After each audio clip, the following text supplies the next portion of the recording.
Hi, welcome to another edition of Foothills Finds. I'm Sharon Hales, and I'm standing on the precipice of the Arroyo Seco in Pasadena, California, with a local expert, Chris Waldheim, who's joined us before, and he wanted to join us again, and I'm thrilled about it, so that he could talk to us about something called the Colorado Street Bridge.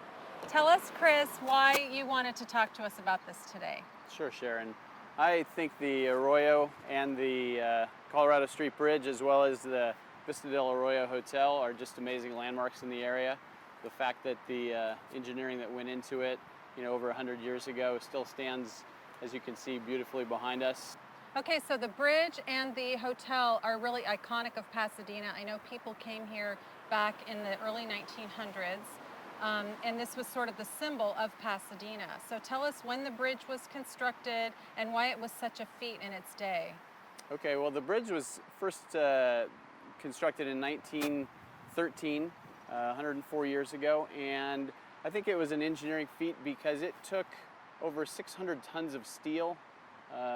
There was an engineering problem where they had to figure out how to cross the Arroyo because the ground was always wet, and so they had to figure out how to put those pilings into the ground and hold the bridge up. It took 22,000 trips with a horse, a half cubic yard of concrete to pour the bridge that we see today. So you can imagine it took multiple years, and interestingly enough, it only took $250,000. Wow, that's a bargain. Yeah. Okay, well, I understand that before the bridge was completed, there was a fatality. Tell us why that resonates with people today. There was a story that one of the workers near the middle of the project fell to his death into a pool of wet concrete, and because they didn't want to stop the construction, they just kept pouring. So, Well, I'm hoping it's because they felt it was a fitting grave for their dear comrade who fell in his labors. But that sounds like a good better. way to go. For Okay. sure. Okay, and so that wasn't the only death. There have been subsequent deaths, and we have a nickname these days for the bridge. Yeah, unfortunately, the Colorado Street Bridge to most people is known as the Suicide Bridge, and by some people's count, there have been more than 100 people who have committed suicide off of the bridge. Prior to the retrofits that happened in the 80s, there was practically no guardrail there, so it was very easy to just step over the edge and jump.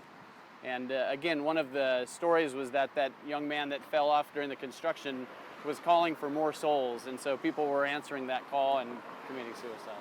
Okay, so not a great nickname for the bridge, but it's relevant today because it impacted the renovations back in 1984, was it? 1989. 1989. So okay. after the earthquake, the Loma Prieta earthquake, they closed the bridge for 4 years, and they spent $27 million putting in earthquake upgrades in order to make it stable for today's earthquake. So the $250,000 in 1913 for the original construction, and $27 million to make it look like it looks today. And the safety railing that they put up really changed the look of it, but I think it's still a beautiful landmark.